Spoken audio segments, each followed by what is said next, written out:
My name is Duh from Youryoungbody, and both me and my bandmate, we grew up kind of out in the suburbs, which for me with music, it was about escaping for the most part, because I'm kind of a loner, or you have friends but you didn't connect with them. So music for me early on was about connecting with myself and kind of getting away from that.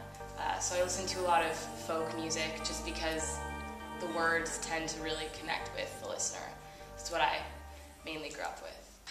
I think I started singing to animals when I was like 3, and then from there I just kind of picked up a guitar. My dad has always played like fusion jazz, so I just kind of started getting into the guitar, writing vocals on top of that. When I was younger, I would write poetry, just kind of fuse those two together, and later on I met Killian, and then we started this band. Really, it was my bandmate Killian, out of the blue. He just was like, hey, I want to make music with you, and from that point on, I was just like, okay, it's a challenge, I'm going to do it, and I went for it. And it's surprisingly, it's very similar to how I was writing folk music. It's really interesting how I was able to take that and turn that into electronic music. And that's why there's all the melodies and the harmony. It's because I really, truly love folk music. I don't feel sometimes the automatic connection with my instruments, but I'm still able to connect with the story in my songs and create kind of a world for myself. Well, I guess we kind of we grew up in the same town, kind of always, I don't know, like knew of one another-ish, and then Killian talked to me online one day. He was just like, hey, you're cool, you look cool, yeah, cool, I like your voice, let's do something. It was just like totally out of the blue, and we met up. I remember we met up in the U District here in Seattle, and I see him walking down the street. I'm like, that's Killian. And so we meet up, and we go to like an alleyway, and we drink coffee or whatever, we're talking, and instantly there's like a click of like, we're cool, like we can do this together. And we went to his house later that week, recorded Hypomania in like one sitting, and ever since then we've just totally had a connection with music, and it's really awesome. I guess there's like a clicking moment, I think, for people who play music, where it's like, all right, this makes sense, I should do this. And that's what I felt. It wasn't really like, okay, we're going to be a band, or we're going to go somewhere with this. It was just, this needs to happen. What's your favorite Youryoungbody song? My favorite? Ooh, man, I guess I go back to saying Hypomania. That song is really different than anything we've ever written.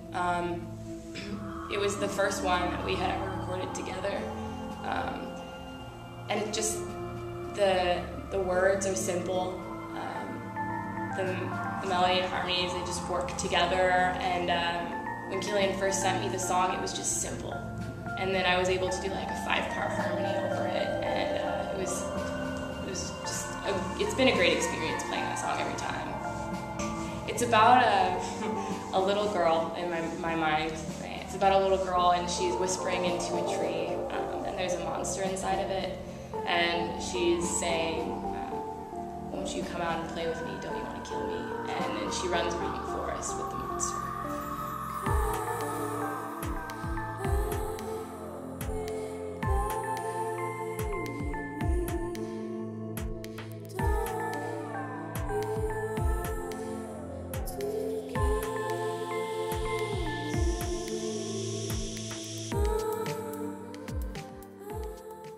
You talked about sort of escapism. Is that sort of why you moved out from the suburbs from Issaquah? Oh yeah, definitely. I just didn't feel myself there, and I've got this tendency to escape within like people too. Like I love being around people, and I kind of escape in the stories of their lives. Mm-hmm. And I write a lot about that too. So definitely moving from the suburbs to a big city, it was amazing for me. It opened up so many doors that I don't think I would have gotten. Are most of your songs in Youryoungbody about like other people's lives more than they are about your lives? Really, I don't know, they're about like, because when I write, it's all a conscious free flow. Like I don't really sit down and write out words, so it's just whatever's on my mind. And typically it's, instead of being very direct, I try and create a story around ideas or people in my life.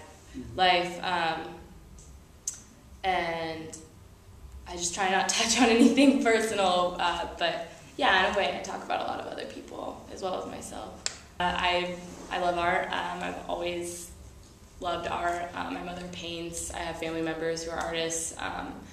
So that's always been around me, and to know that we can support galleries making electronic music, which some people would not see as an art form, it's amazing. I think it's blending two worlds together that need to start coming together, which is music and art, and I mean, it's the most important thing right now. The larger majority of your concerts are 21 plus. Yeah. But you're underage. What's that like? Oh, it's hard, man. It's so hard. I've had a lot of nights standing out in the cold, waiting for us to go on. It sucks. And, you know, it's mostly because it's hard here in Seattle. We're still kind of a rock town. So for electronic bands, there's very few venues that you can get away with playing at before you break something. So 21 up shows are just a way to secure a good venue. But we love playing all ages venues, and we like to play a lot of kind of secret house shows, and those end up being really awesome for me. Oh man, the vibe's totally different. We sometimes will play in the house that we practice and record music in, and it's crazy because we know the sound, we know the space, and we know the people. So I feel like I can really open up. I get incredibly nervous when I'm performing. So when I'm in a space that I feel like is a home, I feel much more comfortable. But the more that I play at a venue, the more comfortable I get too, and it ends up feeling the same way. I like fashion. I like dressing up and being kind of my own little doll. So if I have the opportunity and I feel at the time that I want to put on a wig and a crazy dress or some horns and a big septum piercing, I'm going to do it. I'm highly influenced by Susie Sue, a lot of amazing artists who used their bodies as performance pieces as well as their art.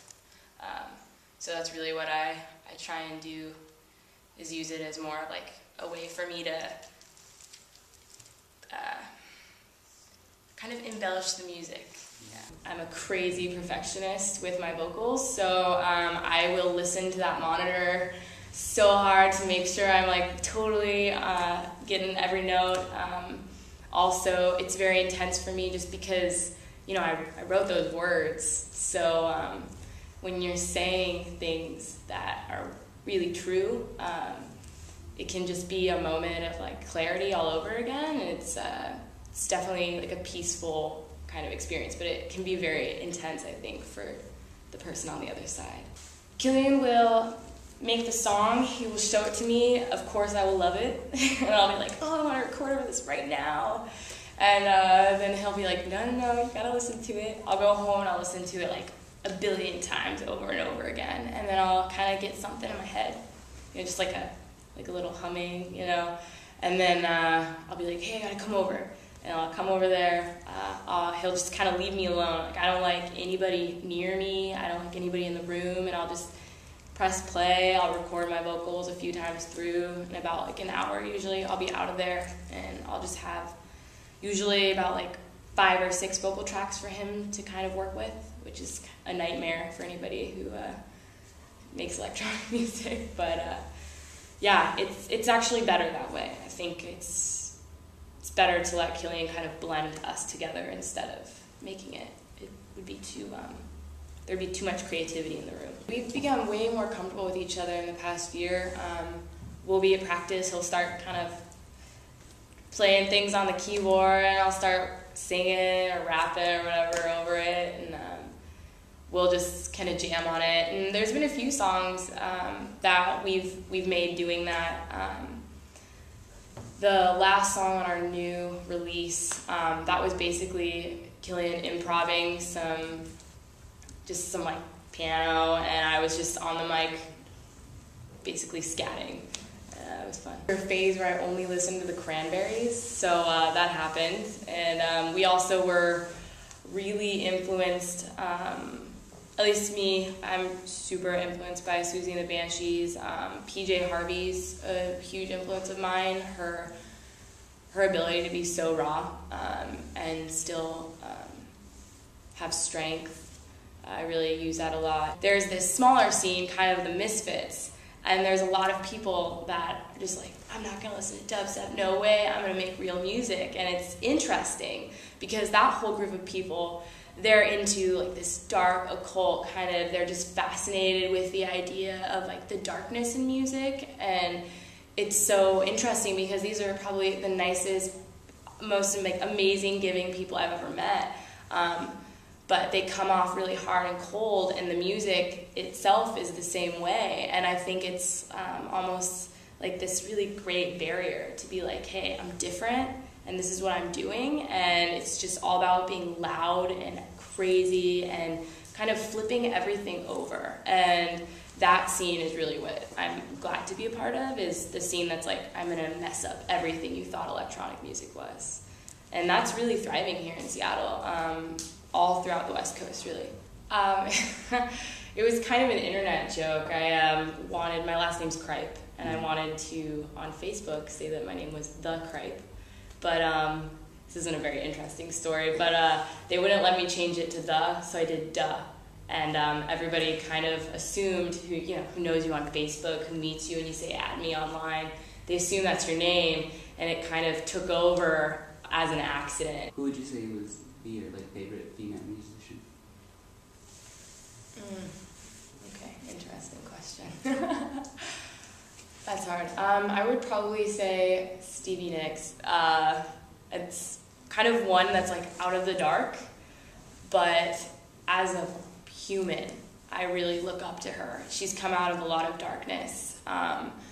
She's just this amazing woman with lots of pride and no regrets, and I love listening to interviews of her online. And she was just so young when she started and just gutsy, and when she joined Fleetwood Mac, she was already making music, so she was always doing it. She was always working really hard, and that's something I definitely aspire to do, is just, keep making music, and hopefully one day it pays off, and that's just kind of what I tell everybody.